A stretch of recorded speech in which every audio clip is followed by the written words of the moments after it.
my name is Sohail Rade. You are watching my channel The Refrigeration in YouTube. So guys, आज के video में आपको बताने वाला हूँ, अगर आपके पास ओ जनरल का इन्वर्टर एसी है और उसमें उसका मॉडल कुछ इस टाइप से है, तो इस मॉडल में आपको जो प्रॉब्लम आ रही है, आपकी ऑपरेशन लाइट वन टाइम और टाइमर लाइट वन टाइम और इकोनॉमी लाइट जो है वो कंटिन्यू ऑन रह रही है। तो इसका ये जो एरर किस चीज का है, इसकी मीनिंग क्या है और कैसे आप इसको चेक कर सकते हैं और कैसे इसको सॉल्यूशन आप बहुत ही आसानी से निकाल सकते हैं, वो इस वीडियो में आपको पूरी जानकारी मिलेगी। लेकिन उससे पहले मैं आपको बताना चाहता हूं कि अभी तक आपने मेरे YouTube चैनल रेफ्रिजरेशन को सब्सक्राइब नहीं किया तो प्लीज जाइए सब्सक्राइब करिए और बेल आइकन जरूर दबाइए ताकि इस टाइप के लेटेस्ट वीडियो की जो नोटिफिकेशन होगी आप तक जल्द से जल्द पहुंचेगी। और अगर आपको कुछ प्रॉब्लम है, फ्रिज जैसी वॉशिंग मशीन में कुछ दिक्कत है आपको, या मुझसे कुछ सजेशन चाहिए, आप मुझसे कुछ डिस्कस करना है आपको, तो आप मुझे कमेंट बॉक्स में कमेंट कर सकते हैं। और अगर आप इंस्टाग्राम यूज करते हैं तो बहुत ही अच्छी बात है, इंस्टाग्राम की लिंक मैंने अपने डिस्क्रिप्शन में डाली हुई है। रजर रेफ्रिजरेशन 777 के नाम से मेरी आईडी है। गाइस जाइए अब इसमें मुझे फॉलो करके मैसेज करिए, मैं आपका रिप्लाई देने की पूरी से पूरी कोशिश करूंगा। सो गाइस, हम बात कर रहे थे ओ जनरल इन्वर्टर एसी में अगर इस टाइप का एरर आता है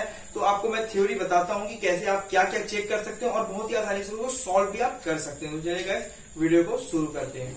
सो गाइस, हमारे इन्वर्टर एसी में अगर ऐसा कोई प्रॉब्लम आ रहा है तो वो कम्युनिकेशन फॉल्ट है, indoor to outdoor communication fault है। उसमें हम आपको बताता हूँ कि ओ जनरल इन्वर्टर एसी में आपको एकदम बारीकी से चेक करना पड़ेगा। इसमें क्या चेक करना पड़ेगा आपको बताता हूँ। इसमें आपको इनडोर और आउटडोर दोनों यूनिट चेक करना पड़ेगा। तो सबसे पहले मैं आपको बताता हूँ स्टेप बाय स्टेप। आप सबसे पहले हम इनडोर चेक करेंगे। इनडोर में क्या चेक कर सकते हैं वो आपको बताता हूँ मैं। तो इनडोर यूनिट में पहले आपको कनेक्शन फेल्योर चेक करना है, external cows, main PCB failure, और चौथे नंबर में जो है indoor unit fan motor failure. तो इसमें मैं आपको बारीकी से बताता हूँ कि कैसे कैसे आप स्टेप बाय स्टेप कैसे चेक करेंगे और कैसे आप इस एरर को हटा सकते हैं।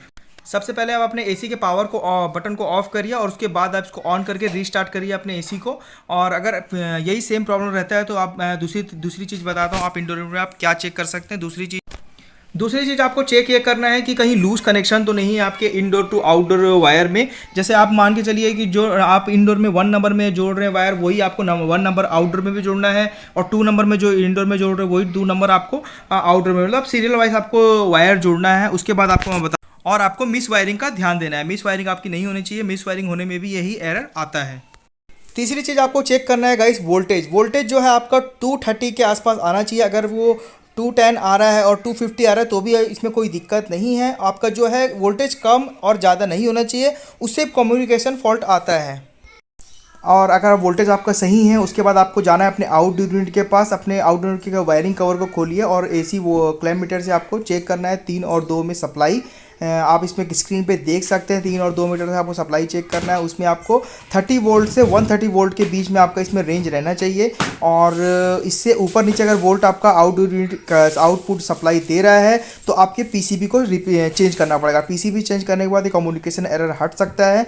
और अगर रेंज आपका 30 से 130 के बीच में है, इससे ऊपर नीचे अप डाउन नहीं हो रहा है, तो आपको फैन मोटर चेक करना पड़ेगा। तो इंडोर फैन मोटर कैसे चेक कर सकते, किस वायर में आप चेक करेंगे वो अब मैं आपको आगे बताता हूँ। ये इस मॉडल का जो है फैन मोटर का डायग्राम है, इसको मैं बताता हूँ। इसको देखिए, इसमें से 3 वायर निकल रहे हैं, रेड, वाइट और ब्लैक। इसमें फॉर एग्जांपल नाम दिया गया है यू, रेड को यू, वाइट को वी और ब्लैक को डब्ल्यू। तो आपको इसमें तीनों में आपको क्लैम्प मीटर से रेजिस्टेंस निकालना पड़ेगा। कंटिन्यूटी आप क्लैम्प मीटर को सेट करिए और तीनों वायर को आपको देखिए यू वी के साथ पहले जोड़िए, फिर यू डब्ल्यू के साथ, फिर वी डब्ल्यू के साथ आपको रेजिस्टेंस निकालना है। सेम रेजिस्टेंस आना चाहिए इस मोटर का। अगर सेम रेजिस्टेंस नहीं आ रहा है तो फैन मोटर की वजह से ये आपका कम्युनिकेशन एरर आ रहा है। और सेम रेजिस्टेंस अगर आ रहा है तो आपकी मोटर में कोई प्रॉब्लम नहीं है। अब हम चलते हैं आउटडोर यूनिट की तरफ। आउटडोर यूनिट पे आप क्या चेक कर सकते हैं और कैसे आप इस एरर को आसानी से ठीक कर सकते हैं। आउटडोर यूनिट में आप जितने भी कनेक्टर लगे, सेंसर वगैरह, जितने भी इसमें सेंसर वगैरह कनेक्टर लगे, उन कनेक्टर को आपको निकाल के फिर से लगाना है, उससे भी कम्युनिकेशन एरर हट सकता है। उसके बाद हम चलते हैं गाइस आउटडोर यूनिट के जो वायरिंग वाले जो डायग्राम है उसमें आप देखिए 3 और 1 नंबर में आपको एसी वोल्ट क्लैम्प मीटर से आपको चेक करना है। इसमें आपको देखिए स्क्रीन में आपको दिख रहा होगा 90 वोल्ट से 270 वोल्ट तक आपका आना चाहिए इसमें करंट।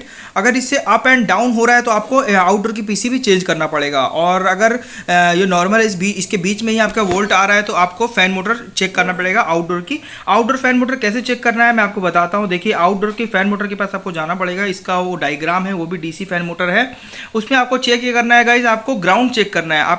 तो इसमें आप देख सकते हैं रेड वायर डीसी वोल्टेज लिखा हुआ है वीएम, और उसके बाद 4 नंबर पे ब्लैक है, ये अर्थ का काम करता है हमारे मोटर में। उसके बाद 5 नंबर में कंट्रोल वोल्टेज, इसका वाइट वायर है, और 6 नंबर पे येलो वोल्टेज है, और 7 नंबर में जो है फीडबैक है एफ जी, इसमें ब्राउन वायर है। इसमें आपको चेक ये करना है गाइस, रेड और आपको इसमें 4 नंबर पे ब्लैक, ये डीसी वोल्टेज है रेड वाला, और ब्लैक वाला जो अर्थ टर्मिनल है, आपको दोनों की कंटिन्यूटी चेक करना है। अगर दोनों में कंटिन्यूटी आ जा रहा है तो आपकी जो है मोटर है वो पूरी तरीके से शॉर्ट हो गई है।